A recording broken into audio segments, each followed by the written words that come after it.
Ému, vous comprenez que je sois ému. Je suis vraiment ému. Il faut que je prenne un peu de souffle. J'aimerais évidemment d'abord vous dire que je ne vous remercierai jamais assez pour vos témoignages, pour vos éloges. Je vous remercie du fin fond du cœur, vraiment. Chacun, je pense, a apporté son témoignage, avec sa raison, avec son cœur, avec sa rigueur, mais aussi peut-être avec sa subtilité, sa sensibilité, sa compétence, mais aussi son indulgence.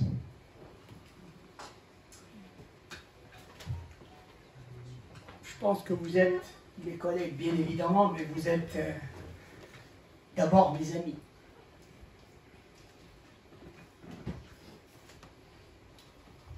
Mohamed Sassi et Nourdin Loufi. Vous êtes mes compagnons depuis si longtemps. L'un dans le champ de l'économie, l'autre dans celui, je préfère dire, de l'action citoyenne. Et en fait, et vous l'avez dit, les deux champs pour moi ne peuvent pas être séparables, tant à la suite des pères fondateurs de notre discipline, je pense réellement que l'économie ne peut pas être autre que politique.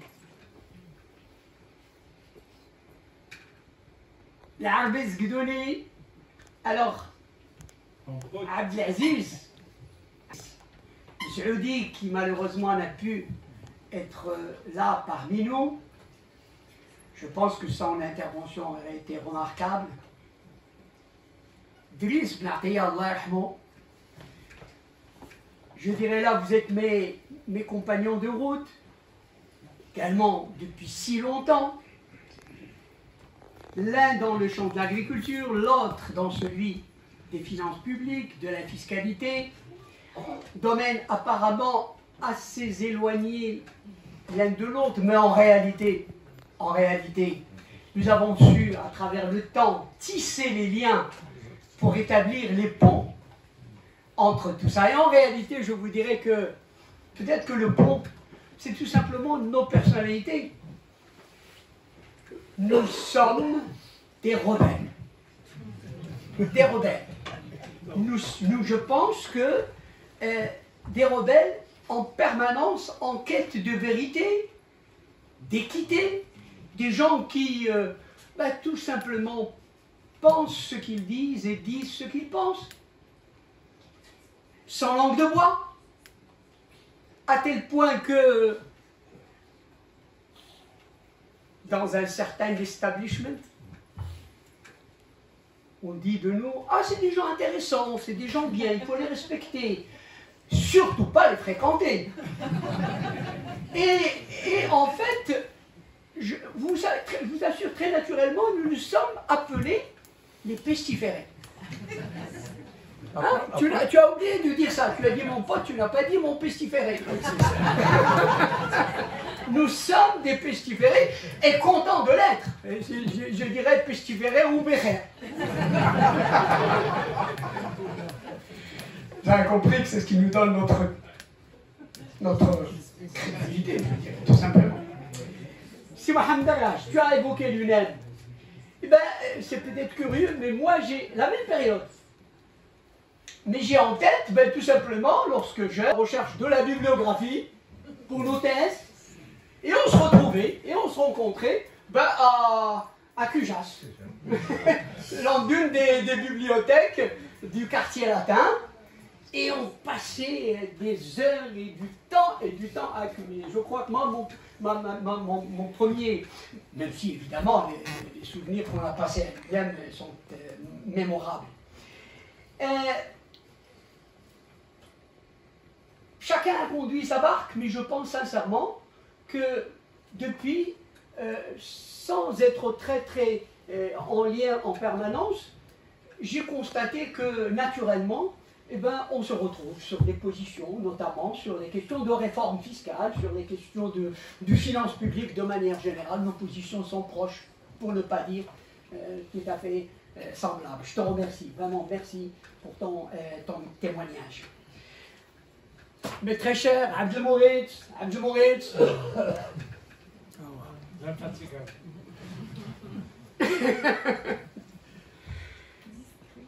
Azdin, je ne sais pas comment te dire, avec ta verve, avec ton éloquence, avec ta manière de dire si bien les choses.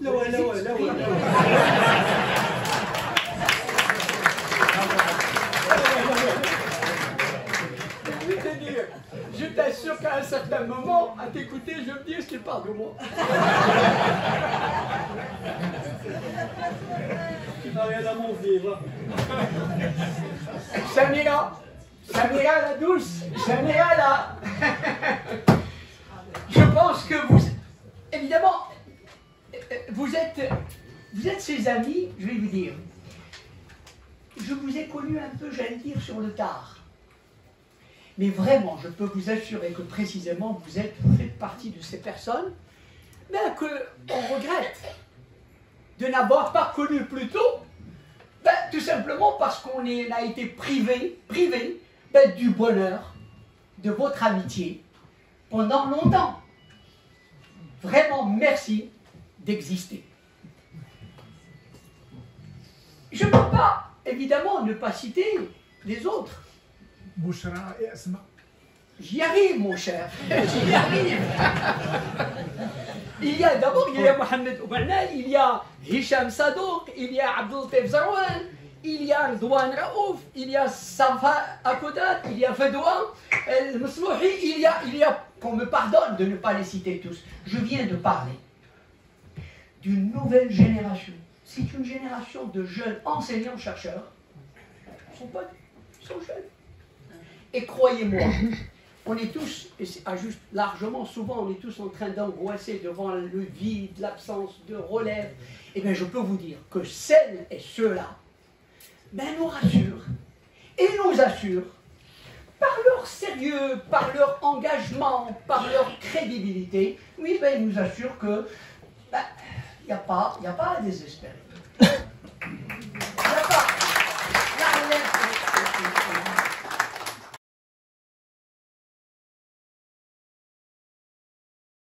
Aussi aux intervenants qui ont accepté d'animer, de participer à cet hommage. Je tiens aussi à remercier la direction de la faculté qui a tout fait pour nous permettre une telle organisation.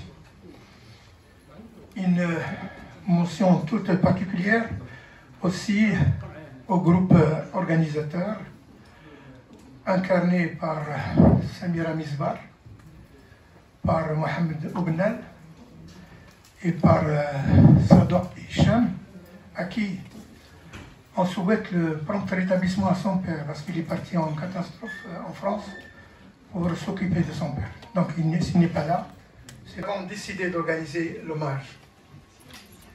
Ce n'est pas seulement pour ancrer une culture de reconnaissance dans le temps universitaire, mais parce qu'on est devant un profil d'une grande qualité humaine, académique et politique. Il est vraiment rare de trouver dans le même personnage autant de qualités. En effet, on a pris l'initiative d'organiser cet hommage parce qu'il s'agit d'un personnage d'une trempe toute particulière. On a pris l'initiative d'organiser cet hommage parce qu'il s'agit d'une personne, une bonhomie enviable, toujours le sourire. Et là, un événement ancien et un événement intitulé de notre ami Azzdine Bennis, engagement souriant, l'intitulé. Je me rappelle, à la suite de la disparition de notre penseur économiste Aziz Bilal, il y avait des étudiants qui avaient écrit, et parmi les étudiants, une qui avait écrit un article intitulé Aziz Bilal, sourire légendaire. Je peux reprendre cette formule aussi. Pour les qualités qui relèvent le sérieux et la compétence en matière de recherche et d'enseignement, reconnues par tous, on relève que dans les débats académiques. Chez Najib, l'amitié a une charge. Il faut l'honorer. Chez Najib, l'engagement est une contrainte. Il faut le respecter. Chaque fois que je lui dis pourquoi tu réponds à beaucoup de sollicitations. Toledano a un peu expliqué en filigrane de quoi il s'agit. Pourquoi moi, lorsque j'invoque cet intellectuel, je vois Najib. Ce qui définit les intellectuels pour lui, ce n'est pas tant le travail qu'ils font que le rôle qu'ils jouent au sein de la société. Donc, pour lui, l'intellectuel doit être un intellectuel qui prend part à la dynamique de l'histoire par l'engagement au sein de la société.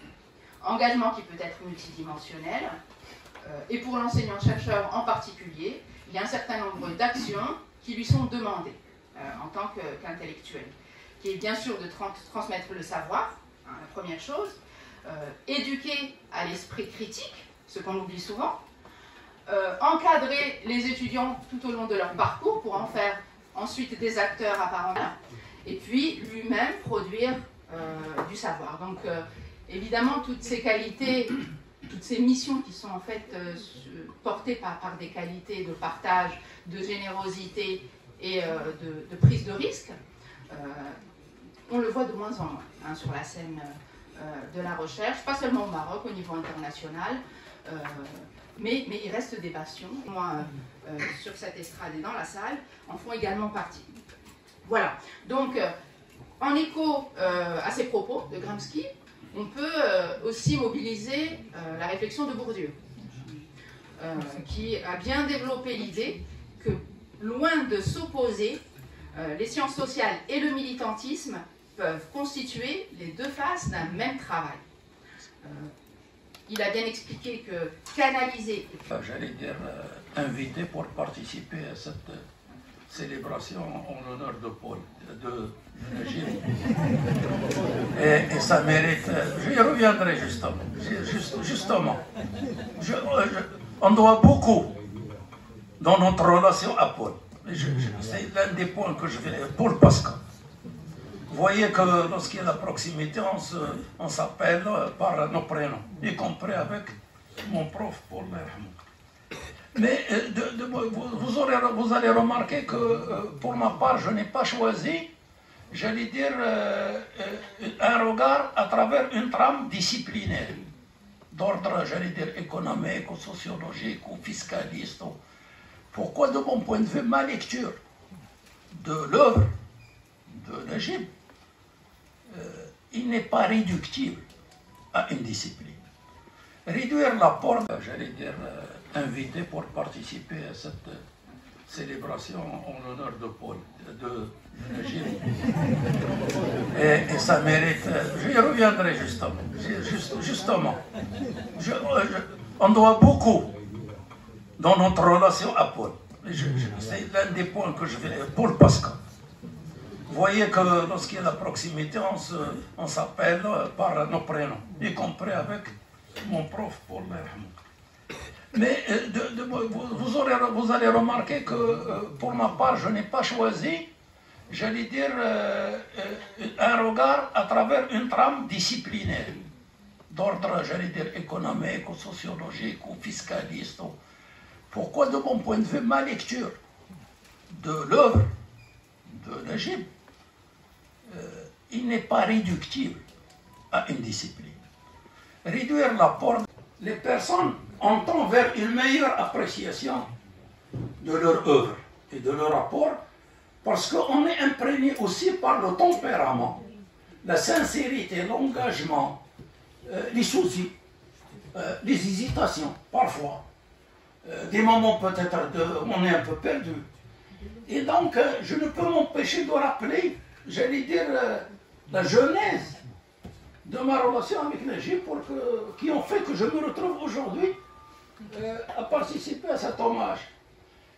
Le premier souvenir que j'ai de l'Égypte remonte à 1978, alors que j'étais encore étudiant à l'Institut agronomique et vétérinaire Hassan II, et lui, il venait de rejoindre l'Institut, si je me souviens bien, en 1978. Le hasard a fait que Najib habitait pas loin de Place Bourgogne, de Bessahat Ibn Yassine, dans un petit appartement mitoyen de l'appartement où résidait mon frère, à qui je venais rendre visite les week-ends quand je sortais de l'Institut. Et déjà à l'époque, il y avait quelque chose qui m'avait attiré dans l'attitude de l'Égypte. C'est qu'il avait une fenêtre qui donnait sur le couloir. Quand je sortais de chez mon frère, je passe devant sa fenêtre. Et quelle que soit l'heure, chaque fois je voyais Najib derrière son bureau en train de bosser. Donc Najib, depuis le premier regard que j'ai posé sur lui, il m'a donné l'impression que c'était quelqu'un de passionné. Et ça va se vérifier au fil du temps. Plus tard, bon évidemment, je regardais de loin ses engagements politiques, ses implications sur le terrain à l'occasion des élections, etc. etc. Et puis, le hasard a fait que, grâce à Paul Pasco, et suite à la création, sous son impulsion de la direction de développement rural, à l'Institut agronomique et vétérinaire Hassan II, Paul était en train de constituer une équipe multidisciplinaire. Et il avait sollicité l'intégration de Najib, et je me souviens, dommage, je n'ai pas retrouvé l'écrit, parce que Paul distribuait à toute l'équipe ce qu'il échangeait avec les personnes qu'il sollicitait pour intégrer l'équipe. L'équipe qu'on se surnommait la Pète, dont faisait partie, et on ne peut pas ne pas penser à un Najib, un vieil ami, qui nous a quittés en 2015, c'est Idriss Benatia, qui était un troisième pote de cette... Et donc Paul avait sollicité Najib d'intégrer la direction de développement rural pour renforcer justement la dimension économique. Parce qu'on était beaucoup plus, j'allais dire, agroéconomiste, agronome, plus technique que économique. Et je me souviens, il y avait un échange écrit. Peut-être Najib, comme, d'ailleurs j'ouvre une parenthèse sur les maths, parce que Najib, il se distingue par l'art et la manière. L'art de la rigueur, j'allais dire, du respect strict, comme l'a rappelé Sénordine, des procédures d'évaluation des politiques publiques, mais aussi il a la manière. La manière, c'est-à-dire Najib. On ne peut pas rester indifférent vis-à-vis du discours et des propos de Najib, qu'ils soient écrits ou oral et même dans les cours. Najib est par nature, et ce n'est pas péjoratif, par nature, il est provocateur. Et dans ce sens, là, je me permets, mon pote, de rapporter un témoignage de quelqu'un pour qui la plupart d'entre nous, un grand respect de son vivant, et nous continuons à le respecter après sa mort. Voici Mzian Rufai. 1998, à la veille de l'avènement du gouvernement d'alternance, dirigé par Saad Rahman Yousfi. Il y avait un gouvernement de transition, et si Mzian Rufai, qui est revenu pour la deuxième fois au ministère de l'Agriculture, après le mandat d'El-Tlata Hussein, à la sortie des années noires d'ajustement structurel, si Mzian avait la charge des travaux publics, l'équipement, l'agriculture et l'environnement, et il m'avait appelé en tant que responsable de la direction de développement rural après la mort de Paul, dans l'accident tragique en Mauritanie avec Hamd Arif en 1985. Il m'avait demandé de constituer une bonne équipe forte pour lui préparer une plateforme pour la préparation d'un projet de loi de modernisation de l'agriculture, à l'instar de celle qu'avait préparée Pisani en 1960 pour l'agriculture française. Et donc j'avais commencé à penser à des amis de différentes disciplines sans leur parler de ça. Il fallait d'abord que j'aie l'aval du ministre. Et donc j'étais allé le voir et je lui ai dit, voilà, j'ai déjà quelques noms et je gardais toujours Najib en dernier. Autant Massi Abdelazim El-Hafi, qui était secrétaire d'État à côté de Simziane, qu'avec Simziane. Et il me disait à la fin, bon, tu m'as parlé sur Tozine, Nargis, c'est Mohamed Najid, la FAC, Driss Ben Atiyah, mon copain, mon compagnon de toujours. Il m'a dit, les politiques agricoles. Je lui ai dit, pour l'instant, je prenais mes précautions. Et pour l'instant, je n'ai qu'en tête que c'est Najib Arsbi. Et à l'époque, je fumais encore, mais j'ai arrêté depuis au cimetière, il fumait. Il m'a tendu une cigarette, il a pris au chenlo, et il m'avait fixé dans les yeux, il m'a dit, c'est rare, je tiens absolument à ce que si Najib soit dans ton équipe, on s'en va être venu. Ça chauffe une naisse. À un moment, il m'a intrigué. Il dit, je te tiens pour responsable de l'amener dans ton équipe. Je lui ai dit, est-ce que vous pouvez m'expliquer, monsieur? Pourquoi vous tenez absolument à avoir Najib dans l'équipe? Il m'a dit, chauffe. On peut ne pas être d'accord avec si Najib sur pas mal de choses. Mais quels que soient ses défauts, pour moi, il a une qualité que je considère comme étant une grande qualité. Il m'a intrigué avec le laquelle. Il apporte la contradiction dans le groupe. Et le fait d'avoir dans ton équipe un contradicteur, ça t'accule, c'est l'expression dialogue, à développer ton argumentaire. Et depuis lors, j'étais quelque part dans la relation qu'avait eu Najib Massim Ziad jusqu'à son décès. Donc tout ça pour dire, Najib, l'art et la manière. Comme vous voyez, il utilise des formules choc, comme titre, comme sous-titre. Il y a tellement d'exemples pour illustrer ça. Ce qui fait que Najib, il y a la passion dans tout ce qu'il a fait. Et donc, on a travaillé ensemble à la direction de développement rural, mais pour ça, à la cause agricole. Aujourd'hui, on est devant la cause agricole dans notre pays. Nous sommes, et l'Égypte était précurseur depuis plus de 30 ans, et nous cessons d'interpeller sur le cheminement final, on y est aujourd'hui. Donc, à mon avis, si je peux résumer en quelques mots, 1. L'apport de Najib sur la question agricole, devenu aujourd'hui la question, pour ne pas dire la cause nationale agricole, il n'est pas réductible à l'apport de Najib sur l'agriculture au Maroc. Najib a beaucoup travaillé sur les agricultures maghrébines. Najib a beaucoup travaillé et participé et contribué dans les réflexions sur les politiques euro-méditerranéennes. Donc il n'est pas uniquement national. Il est sous-régional et régional. Pour ne pas dire, il vient de rentrer de Brésil, je ne sais pas qu'est-ce qu'il était parti faire là-bas. C'est un autre registre. Et donc, il y a ça. Deuxième, je crois, apport singulier, et je ne vois personne aujourd'hui qui a fait autant pour faire émerger la question agricole comme une question sociétale. Najib a été pour beaucoup ça, grâce à sa perversion. Comment? Troisième élément, c'est que Najib nous a aidés, nous, en tant que profil plus technique, à commencer par moi-même. Moi, je ne suis pas économiste. J'ai quelques en économie agricole, mais j'ai été plus porté par Pascal sur les questions, j'allais dire, sociologiques et de terrain. Najib nous a rendu un énorme service de nous permettre de connecter les politiques agricoles, la politique agricole, aux politiques économiques dans leur globalité. Autrement, on reste coincé dans notre approche sectorielle. Et là, c'est quelque chose d'énorme d'énergie. Et tout ça pour dire, merci Najib pour cet apport, merci Najib. J'ai oublié de parler de son engagement considérable dans la pédagogie. dans la pédagogie, dans la formation, que ce soit à l'Institut et ailleurs.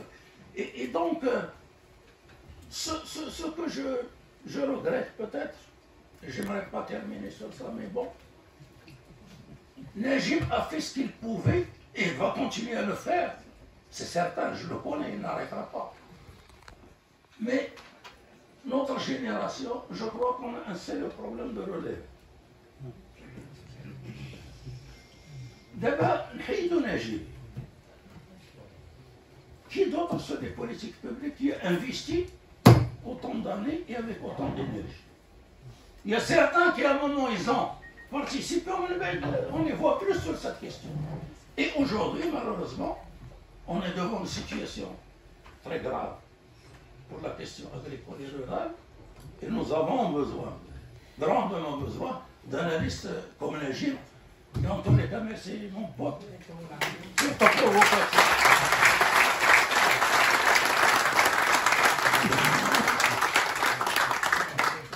Occidentale.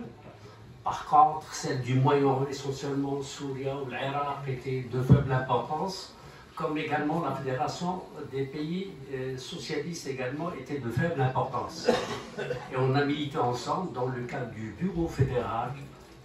Et quel temps Najib utilisait, avec quelle véhémence intervenait pour défendre la marocanité du Sahara, parce qu'à l'époque, la Fédération de l'Europe occidentale avait une thèse antinationale et ça a pris des mois et des mois et des mois. Et je garde un très bon souvenir, Nassim Mihia, c'est Falah, c'est Boujiba. Une fois au Maroc, en tant que professeur, et là, je dis que Najib Arsbi est une valeur, mais une valeur sûre. En tant que responsable, en tant que professeur, comme j'assurais également l'encadrement de quelques thèses en fiscalité, c'était systématiquement de donner un mot où il a dû conseiller d'aller voir Najib en matière de fiscalité et quels seraient les éléments à emprunter à Najib parce qu'il s'intéressait au-delà de la thèse à cette fiscalité. Et là, pour revenir à la case de départ, je choisis un titre qui n'est pas du tout académique, mais un titre qui s'apparente au journalisme. Il est accrocheur, parce que tout simplement, c'est la vie de Najib. Et là, je reprends un rituel que j'attendais personnellement chaque année. C'est l'arrivée de la loi de finances. Il est impossible d'être au Maroc ou à l'étranger et de ne pas suivre à travers une intervention ou bien une communication ou bien un écrit que pense Najib Arsbi de la loi de finances de l'année, pas uniquement la fiscalité, la dette, les dépenses publiques. C'est un rituel jusqu'à nos jours. Et Najib, si je reprends cette partie, alors qu'elle n'est pas du tout académique, mais également non journalistique, c'est les dernières assises fiscales de Serat, avec votre déception, et pourtant il ne fallait pas être déçu, parce que pour une fois, un gouvernement marocain disait vrai. Pourquoi?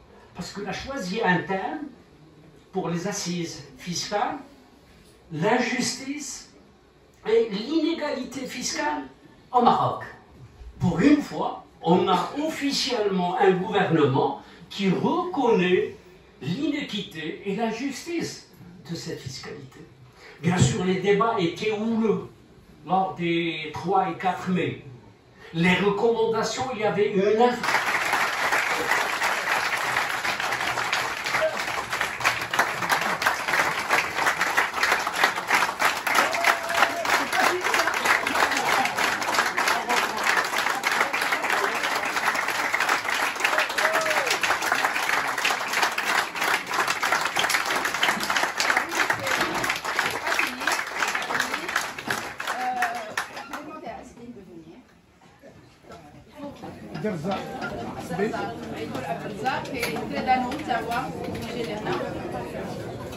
Ensuite, vous serez tous invités à une photo collective à l'extérieur, une fois qu'on aura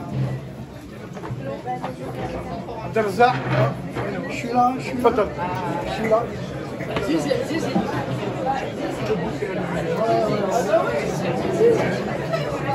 Спасибо.